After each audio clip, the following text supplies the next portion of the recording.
은혜 받읍시다. 네, 오늘 하나님의 은혜가 여러분들에게 차고 넘치게 되기를 주의 이름으로 축복합니다. 하나님은 참 좋으신 분입니다. 하나님이 좋다, 하나님이 좋으시다는 뜻이 무엇일까요? 시편 100편 5절에 이런 말씀이 있습니다. 한번 읽어보겠습니다. 여호와는 선하시니 그의 인자하심이 영원하고 그의 성실하심이 대대에 이루리로다. 아멘. 여기 선하시다라고 번역한 히브리어는요, 토브를 쓰고 있습니다. 토브. 이 토브가 성경에 어디에 처음 등장하냐 하면은 창세기 말씀에 제일 먼저 이 단어가 나옵니다. 그 제일 처음 나오는 창세기 말씀이 어떤 말씀이냐 하면요, 한번 읽어보겠습니다. 빛이 하나님이 보시기에 좋았더라. 하나님이 빛과 어둠을 나누사. 아멘. 여기 보니까 빛이 하나님이 보시기에 좋았더라라는 표현이 있습니다.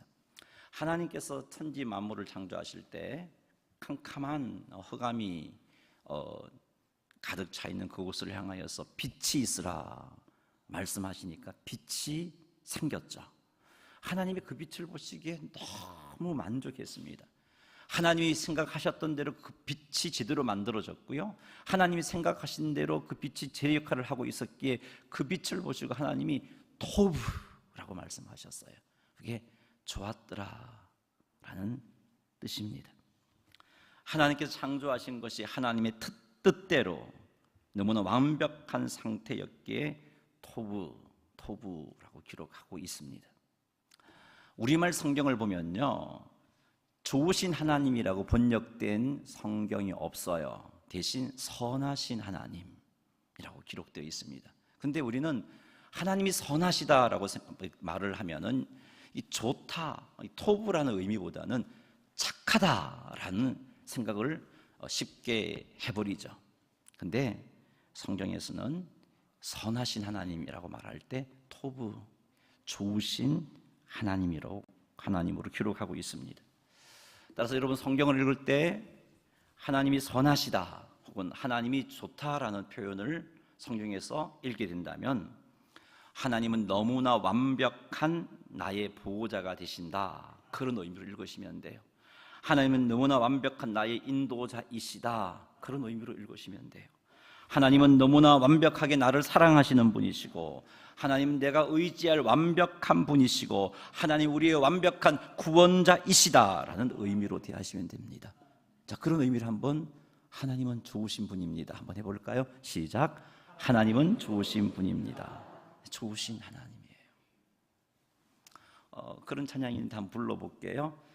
좋으신 하나님, 좋으신 하나님, 참 좋으신 나의 하나님. 아멘.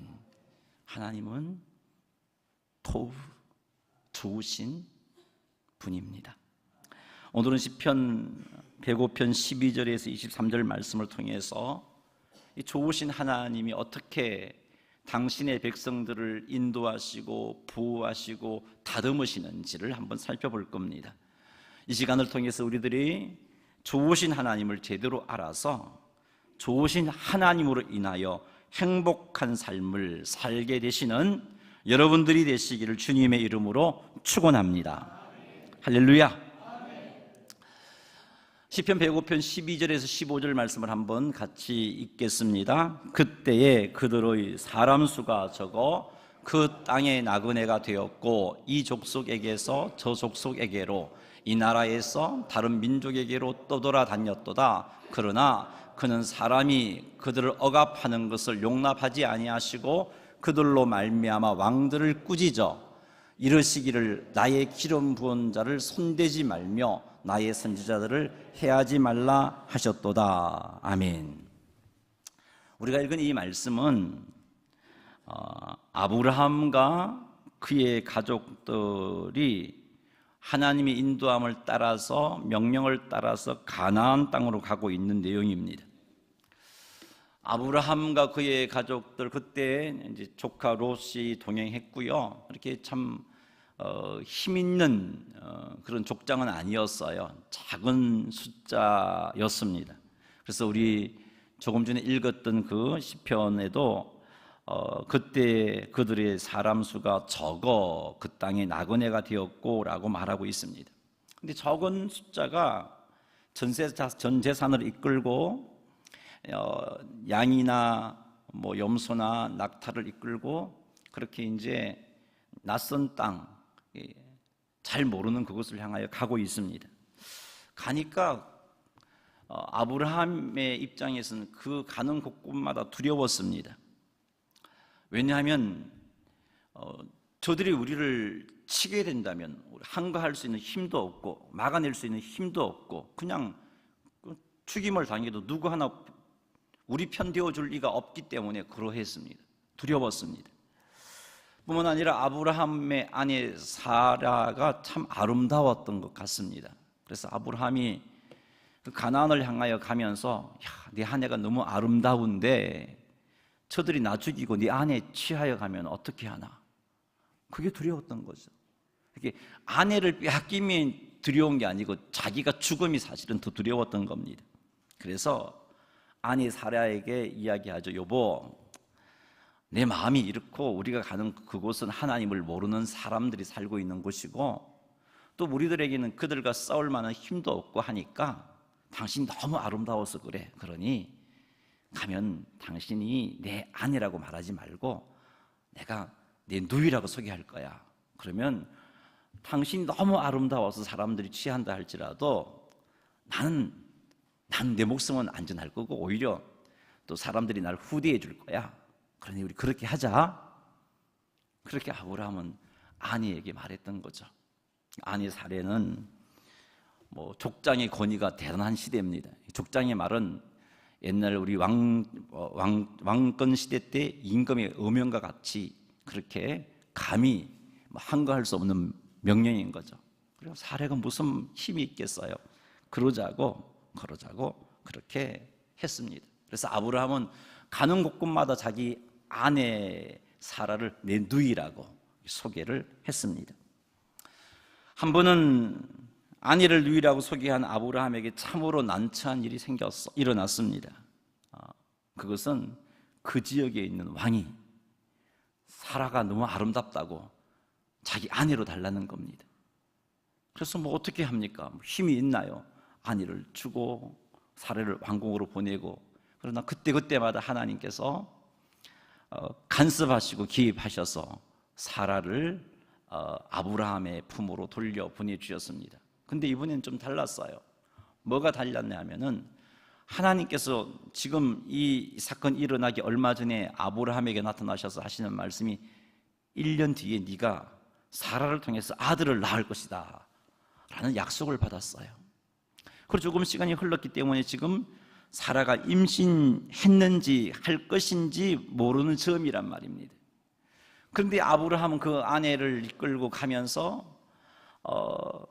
자기 아내를 역시 누이라고 소개를 합니다. 그래서 그랄 왕이 그 아브라함의 아내 사라를 보니까 너무 아름다워서 아브라함이 누이라고 했으니까 그 사라를 취해서 자기 왕궁으로 들였습니다. 왜요? 자기 부인 삼으려고 말이죠. 그날 밤에 하나님께서 꿈을 통하여서 그랄 왕 아비멜렉을 이렇게 책망하셨어요. 읽어보겠습니다. 그 밤에 하나님이 아비멜렉에게 현몽하시고 그에게 이르시되 내가 데려간 이 여인으로 말미암아 내가 죽으리니 그는 남편이 있는 여자임이라. 자, 이 그랄 왕 아비멜렉이 이 말을 듣고 나니까 얼마나 두려웠는지 모릅니다. 근데 억울했어요. 내가 딴 마음 품고 사라를 데려온 게 아니고 누이라고 그래서 데려왔는데 억울했어요. 그래서 그랄 왕 아비멜렉이 이렇게 말합니다. 창세기 20장 4절 5절 읽어보겠습니다. 아비멜렉이 그 여인을 가까이 하지 아니하였으므로 그가 대답하되 주여 주께서 의로운 백성도 멸하시나이까? 그가 나에게 이는 내 누이라고 하지 아니하였나이까? 그 여인도 그는 내 오랍이라고 하였사오니 나는 온전한 마음과 깨끗한 손으로 이렇게 하였나이다 라고 아비멜렉이 하나님께 말씀드립니다. 억울해요. 그리고 또 그 여인을 가까이 하지도 않았고요. 그리고 내가 그를 데려온 게 아브라함이 누이라고 말했기 때문에, 그 아내도 아브라함을 오빠라고 말했기 때문에 그렇게 했는데 억울해요 하나님이라고 말했어요. 그런 아비멜렉에게 하나님께서 이렇게 말씀하십니다. 읽어볼까요? 하나님이 그에게 이르시되 내가 온전한 마음으로 이렇게 한 줄을 나도 알았으므로 너를 막아 네게 범죄하지 아니하게 하였나니 여인에게 가까이 하지 못하게 함이 이 때문이니라. 아멘. 예. 하나님께서 직접 개입하셔서 아무 힘이 없는, 그래서 아내를 잃게 되고 하나님께 주셨던 약속의 아들 이삭이 정말 하나님의 은혜로 준 것인지 아비멜렉의 아들인지 분간하지 못할 위기를 하나님은 이렇게 막아 주셨습니다. 그런데 왜 아브라함에게 이런 어려움이 생겼을까요? 그것은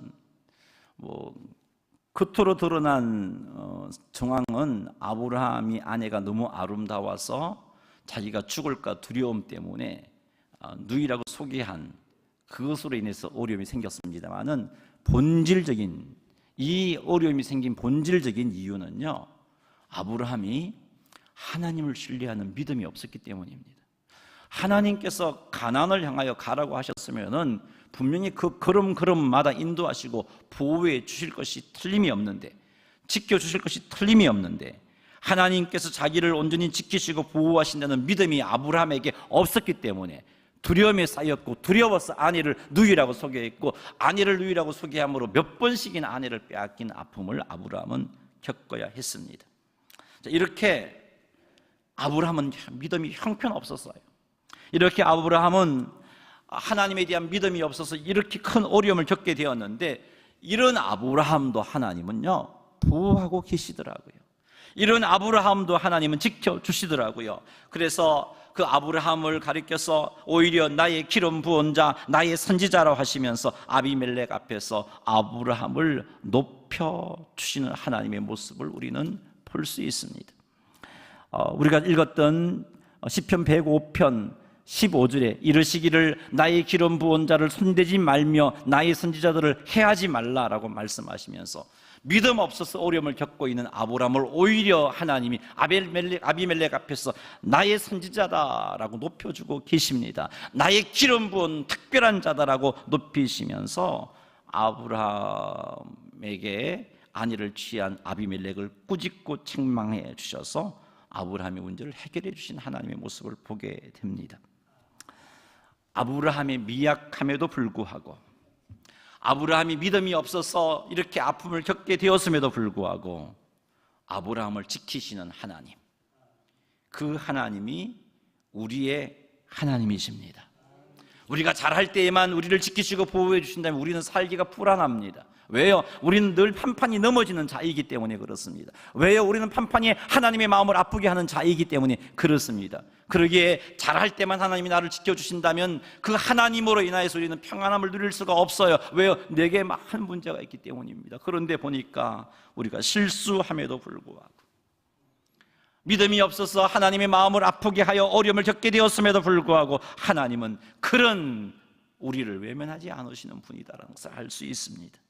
아브라함의 실수에도 불구하고 하나님은 아비멜렉 앞에서 아브라함을 높여주셨습니다. 그러니 사랑하는 성도 여러분, 혹 하나님을 온전히 믿지 못해 실수했다 할지라도 이렇게 좋으신 하나님에게 담대하게 나아가 용서를 구하시기 바랍니다. 그리고 회복해달라고, 지켜달라고 간구하시기 바랍니다.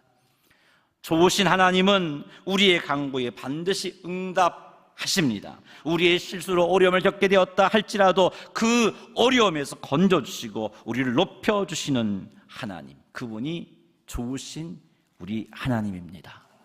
좋으신 하나님, 미약하고 실수하여 하나님 앞에 바르게 살지 못해서 어려움을 겪고 있음에도 불구하고 좋으신 그분은 우리를 지키시고 보호해 주신다는 사실을 명심하시기를 주님의 이름으로 축원합니다.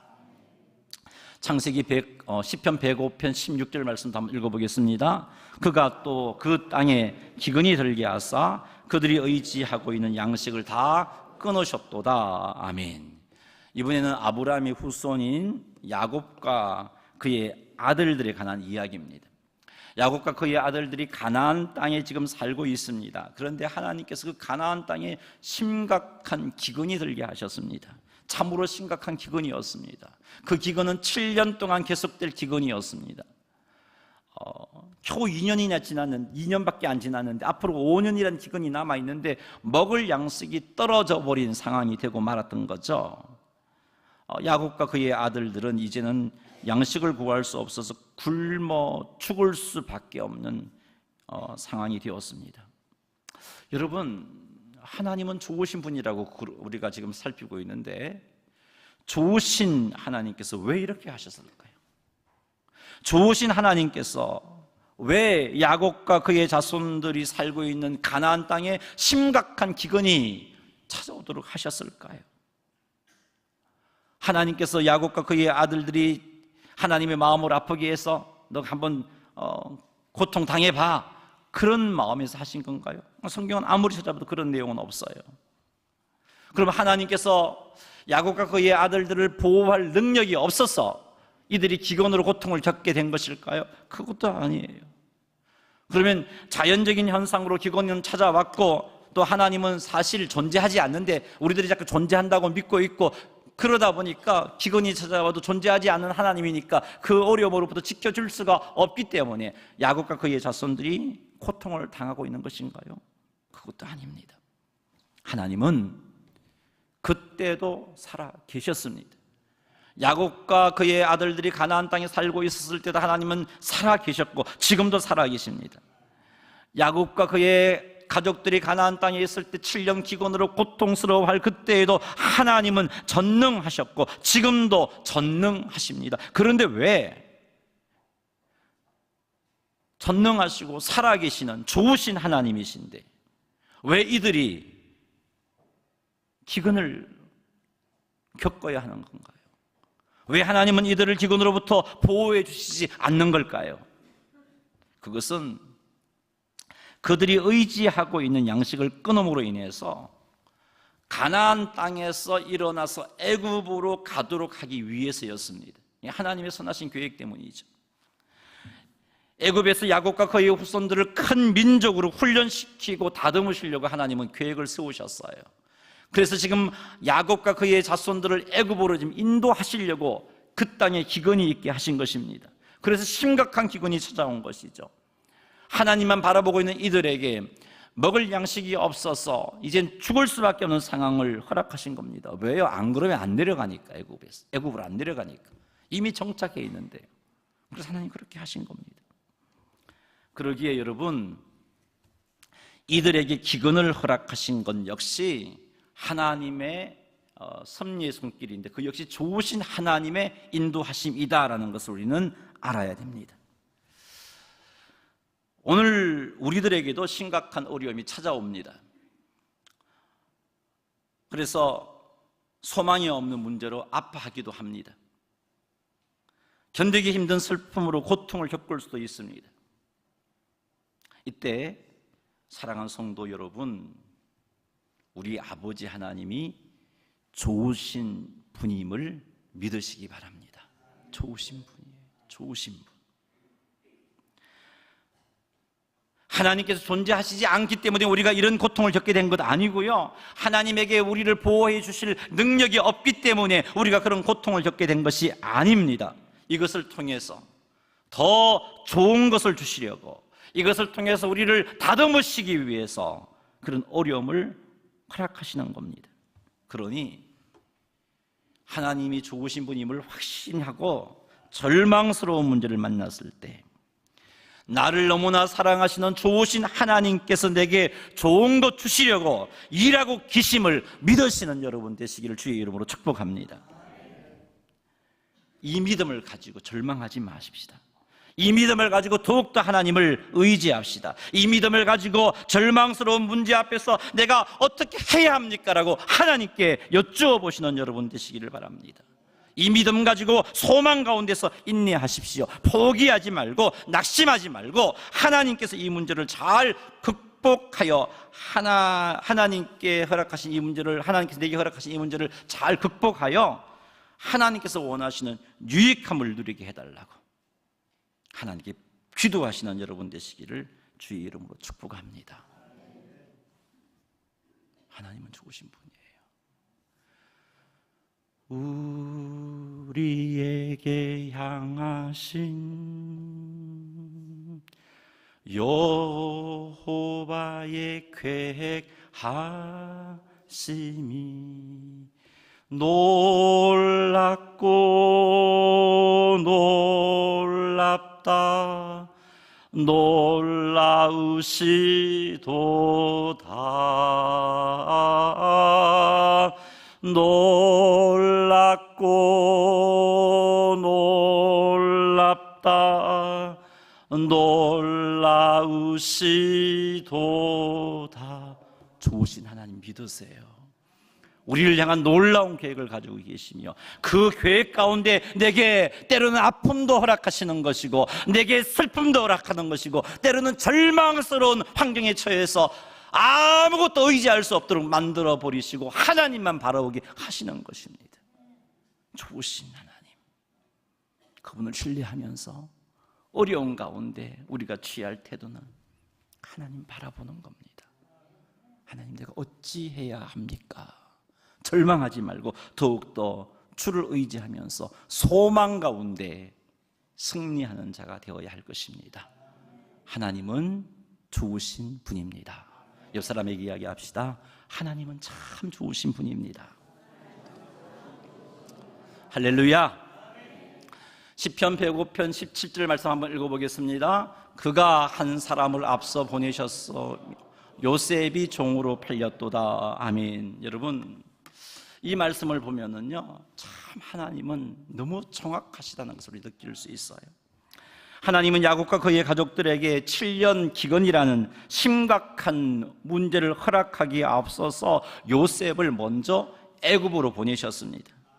물론 요셉은 그 표면적인 사건은요, 형들의 미움을 받아서 노예로 팔린 것이지만, 여러분, 하나님께서는 이스라엘을, 야곱과 그의 가족들을 7년 기근이라는 심각한 기근으로부터 보호하시려고 이 요셉의 형들의 그 미운 마음에서 나타나는 이 일들을 하나님이 이스라엘을 보호하시는 하나님의 손길로 만들어 버리시더라고요. 창세기 45장 5절 말씀 읽어보겠습니다. 시작. 근심하지 마소서, 한탄하지 마소서. 하나님이 생명을 구원하시려고 나를 당신들보다 먼저 보내셨나이다. 아멘. 이게 요셉의 고백 아닙니까? 당신들 염려하지 마세요. 형님들 염려하지 마세요. 비록 나를 팔았지만 그건 실은 하나님께서 우리를 심각한 문제로부터 구원하시려고 나를 보내신 거예요 라고 말하고 있는 요셉의 말에서 우리는 알 수 있습니다. 여러분, 좋으신 하나님은 우리를 향한 놀라운 계획을 가지고 계십니다. 그리고 놀라운 계획을 우리 가운데 성취하기 위해서 때로는 심각하고 어려운 일들을 우리에게 허락하십니다. 그런데 이 말씀을 보니까 심각하고 어려운 문제를 허락하실 때 그 어려움을 피할 수 있는 길을 미리 예비하시고 준비해 놓으시는 분임을 알 수 있어요. 그렇게 좋으신 분입니다. 그러니 힘들고 어려운 일을 만났을 때 절망하지 맙시다. 하나님께서 마련해 놓으신 피할 길이 있습니다. 있어요. 그것을 믿으시기 바랍니다. 피할 길이 있어요. 피할 길이 있습니다. 그리고 하나님께 그 피할 길이 있음을 믿는 믿음으로 하나님께 간구하세요. 하나님이 마련해 놓으신 그 피할 길로 인도해 주세요. 나는 어떤 것이 피할 길인지 모르겠는데 그 피할 길로 인도해 주세요라고 간구하시는 여러분 되시기를 주의 이름으로 축복합니다. 좋으신 하나님은 우리를 해하려고 하는 일을 오히려 우리를 살리는 일로 바꾸어 버리시는 전능하신 분입니다.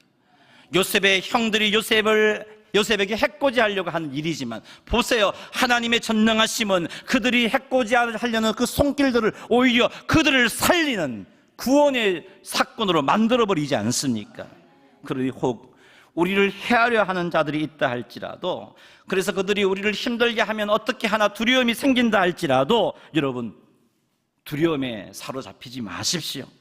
하나님은 우리를 해하려 하는 자들을 오히려 그들의 계획과 그들의 행동들을 우리의 유익을 위한 것으로 바꾸시는 전능하신 하나님, 좋으신 하나님임을 믿으시기 바랍니다. 그분은 우리를 너무나 사랑하시는 참으로 좋으신 분입니다. 이렇게 좋으신 하나님 우리가 온전히 신뢰한다면 무슨 일을 만나도 절망하지 않을 수 있습니다. 무슨 일을 만나도 좋으신 하나님을 여러분들이 신뢰한다면 범사에 감사할 수가 있어요. 왜요? 나를 향한 놀라운 계획 가운데 일어난 일이기 때문에 감사하게 됩니다. 그러니 우리를 연단시키실 때 피할 길을 미리 예비해 놓으시는 좋으신 하나님만을 바라보시고 그분을 신뢰함으로 절망 가운데 승리하시는 여러분 되시기를 주의 이름으로 축원합니다. 시편 105편 18절 19절 말씀 읽어보겠습니다. 그의 발은 착고를 차고 그의 몸은 쇠사슬에 매였으니 곧 여호와의 말씀이 응할 때까지라 그의 말씀이 그를 단련하였도다. 아멘. 하나님은 이 말씀을 보더라도 알 수 있는데 성도를 단련하시기 위해서 역경을 허락하시는 분이다 하는 것을 알 수 있습니다. 우리를 단련하기 위해서 역경을 허락합니다. 그래서 요셉이 형들의 미움을 받아 노예로 팔려가도록 하나님께서 허용하신 겁니다. 노예로 팔려가서도 억울한 누명을 쓰고 옥살이 하게끔 하나님께서 허용하신 겁니다. 그런데 여러분, 그 역경은 하나님의 말씀이 응할 때까지만입니다. 그 역경은 좋으신 하나님의 계획과 뜻이 이루어질 때까지입니다. 그 때가 되면, 하나님의 때가 되면 반드시 역경을 거두십니다. 성도를 단련하기 위해서 하나님께서 허락하신 역경은 반드시 끝이 있습니다. 그러니 소망 가지세요. 내가 준비가 되면 끝이 납니다. 내가 하나님께서 그 역경을 통해서 다듬으시기를 원하시는 그 수준까지 가기만 하면 그 역경은 끝이 나게 되어 있습니다. 하나님의 좋으신 계획과 뜻에 합당한 때가 되면 그 역경은 끝이 납니다. 여러분에게 주어진 역경은 어떤 게 있습니까? 여러분에게 주어진 어려움에는 어떤 게 있습니까? 어떤 사람에게는 건강이 역경일 수가 있어요. 조금만 주를 위해서 열심히 내려고 마음만 먹으면 건강에 문제가 생겨서 주저앉아 버리게 되는 그런 아픔이 있을 수도 있습니다. 어떤 사람에게 자녀가 참 절망적인 문제일 수도 있습니다. 어떤 사람에게는 직장이 그런 문제일 수가 있습니다. 어떤 사람에게는 경제적인 어려움이 그 문제일 수 있고요. 어떤 사람이 인간관계의 어려움이 그런 문제일 수가 있고요. 어떤 사람이 가족에게 일어난 크고 심각한 어려움이 그런 문제일 수 있습니다. 이런 어려움이 내게서는 끝이 나지 않을 것 같아 보일 때도 있을 겁니다. 그래서 절망하게 됩니다. 그러나 사랑하는 성도 여러분, 하나님께서 우리를 단련하기 위해서 허락하신 어려움은 우리가 준비가 되면 분명히 반드시 끝이 납니다. 그 역경을 통해서 하나님께서 나를 다듬으시려는 것이 완성이 되면 끝이 납니다. 그러니 여러분 자신에게 있는 끝나지 않을 것 같은 어려움 때문에 절망하지 마시기 바랍니다. 끝이 나게 되어 있습니다. 절망은요, 하나님을 신뢰하지 못하게 만들어요. 절망하는 마음은 좋으신 하나님을 신뢰하지 못하게 만듭니다.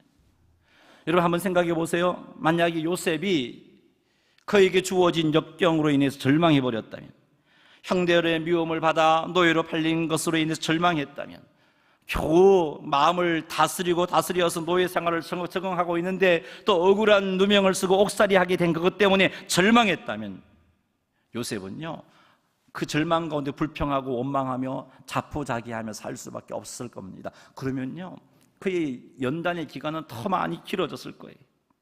더 많이 길어졌을 겁니다. 만약에 이 연단되지 않은 상태로 하나님이 원하신 수준으로 요셉이 성숙하지 못한 상태에서 역경이 끝이 나버리면요, 심각한 문제가 생깁니다. 어떤 문제가 생길까요? 한번 보세요. 요셉이 하나님이 원하시는 수준까지 성숙하지 못했는데 역경이 끝나버렸어요. 그래서 애굽의 총리가 되었습니다. 그 상태에서 형들을 만났을 때 어떻게 하겠어요? 원수는 외나무나 다리에서 만난다고. 형들 가만히 안 둡니다. 왜 가만히 둡니까? 형들 때문에 얼마나 고생했는데. 가만둘 수가 없지요. 보디발도 가만 못 두고요, 보디발이 안에 닭다리에서 죽이든지 했을 겁니다.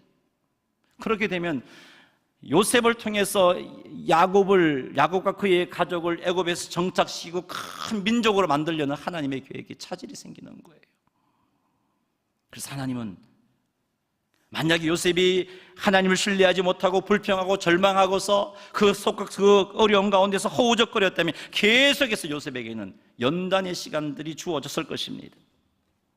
그러니 사랑하는 성도 여러분, 여러분에게 주어진 어려움으로 인해서 절망하지 마시기 바랍니다. 반드시 끝이 나게 되어 있습니다. 하나님의 선하신 계획과 뜻에 합당한 때가 되면 끝이 나고요, 내가 하나님께서 원하시는 수준까지 성숙하게 되면 끝이 나게 되어 있습니다. 역경의 끝은 내가 어려움을 통해서 얼마나 다듬어졌느냐에 달려 있습니다. 그러니 절망하지 마시고 하나님을 신뢰하시면서 하나님만 바라보시는 여러분 되시기를 주의 이름으로 축원합니다. 요셉은 바라봤어요. 하나님만 바라봤어요. 그래서 드디어 하나님의 때가 되었습니다. 시편 105편 22절에서 22절 말씀 읽어보겠습니다.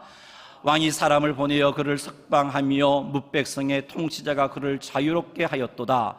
그를 그의 집의 주권자로 삼아 그의 모든 소유를 관리하게 하고 그의 뜻대로 모든 신하를 다스리며 그의 지혜로 장로들을 교훈하게 하였도다. 아멘. 요셉은요, 하나님이 허락하신 역경 가운데 하나님을 신뢰하면서 사명을 잘 감당하시는 할 수 있는 수준까지 성숙했습니다. 하나님의 때가 되었습니다. 이제는. 그래서 많은 역경을 통해서 요셉은 하나님에 대한 신실함을 경험했고요, 하나님의 인도하심이 정확함을 경험했고요, 하나님의 보호하심이 정확함을 경험했습니다. 하나님의 선하신 계획이 있으시고 그 계획을 이루기 위해서 하나님 열심히 일하고 계심도 경험했습니다. 그리하여 그런 경험 속에서 요셉은 하나님의 선하신 계획을 감당할 수 있는 자격을 갖추게 되었습니다. 그때 하나님은 요셉을 애굽 왕을 통해서 석방시키십니다. 그리고 요셉을 애굽의 총리가 되게 하십니다. 그리고 요셉은 애굽의 총리가 되어 바로의 모든 소유를 관리했고 바로의 모든 신하들을 다스렸고 애굽의 장로들을 교훈하는 자리까지 올랐습니다. 이렇게 단련되었기에 요셉이 그의 형들을 만났을 때 이렇게 말했어요. 한번 읽어보겠습니다. 당신들은 나를 해하려 하였으나 하나님은 그것을 선으로 바꾸사 오늘과 같이 많은 백성의 생명을 구원하게 하시려 하셨나니 당신들은 두려워하지 마소서. 내가 당신들과 당신들의 자녀를 기르리이다 하고 그들을 간곡한 말로 위로하였더라. 아멘. 아멘. 다듬어져 버렸으니까 이런 말을 할 수 있었고요, 다듬어져 버렸으니까 하나님의 선한 도구가 되어서 하나님의 선하신 뜻을 이루는 자가 될 수 있었던 겁니다. 사랑하는 성도 여러분, 그러니 여러분에게 주어진 어려움과 절망적인 문제로 인해서 포기하지 맙시다. 절망하지 맙시다.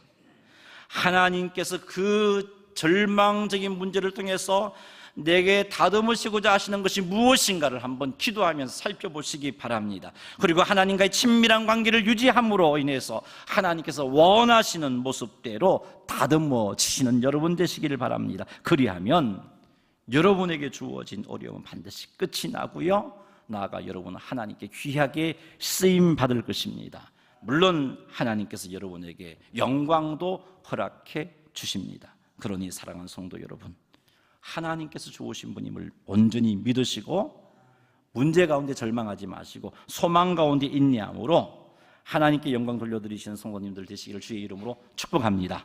자, 말씀을 맺습니다. 하나님은 참으로 좋으신 분입니다.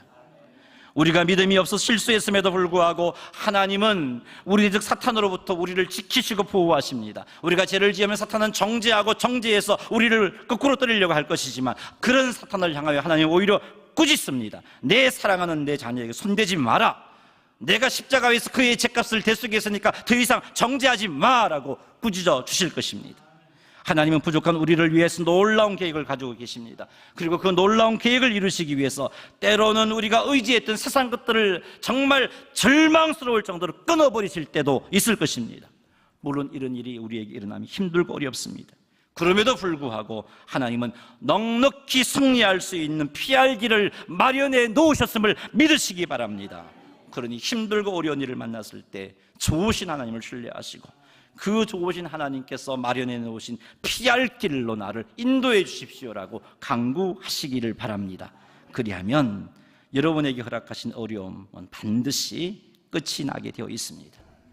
절망하지 말고 끝날 것을 소망하면서 인내하시고 하나님과의 친밀한 관계 속에 머물러서 하나님 앞에 합당한 모습으로 끝까지 쓰임 받으시는 오천제일교회 성도님들이 다 되시기를 주님의 이름으로 축원합니다. 할렐루야.